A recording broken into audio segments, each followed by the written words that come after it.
भगवानगड कधीही हत्येचं समर्थन करणार नाही, हत्या करणाऱ्यांना फाशीवर चढवावं, नामदेव शास्त्रींकडून स्पष्ट. तर भगवानगड संतोष देशमुखांच्या कुटुंबाची संपूर्ण जबाबदारी उचलण्यास तयार.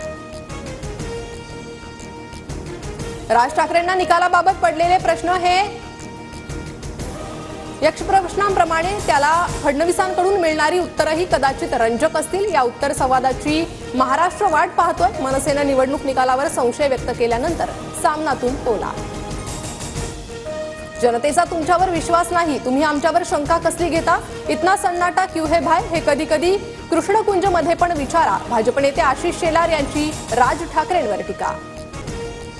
फडणवीस शिंदेंना खोट्या गुन्ह्यात अडकवण्याच्या प्रयत्नाचं प्रकरण. तपासासाठी आयपीएस सत्यनारायण चौधरी यांच्या अध्यक्षतेत एसआयटीची स्थापना. दरेकरांच्या आरोपांनंतर राज्य सरकारकडून एसआयटीची स्थापना. समरजित घाटगेंना कागलमधील शासकीय जमिनी बळकावताना लाज कशी वाटली नाही? मंत्री हसन मुश्रीफांचा गंभीर आरोप. संबंधित जमिनी ताबडतोब परत करा, अन्यथा जनआंदोलन उभारू, मुश्रीफांचा इशारा.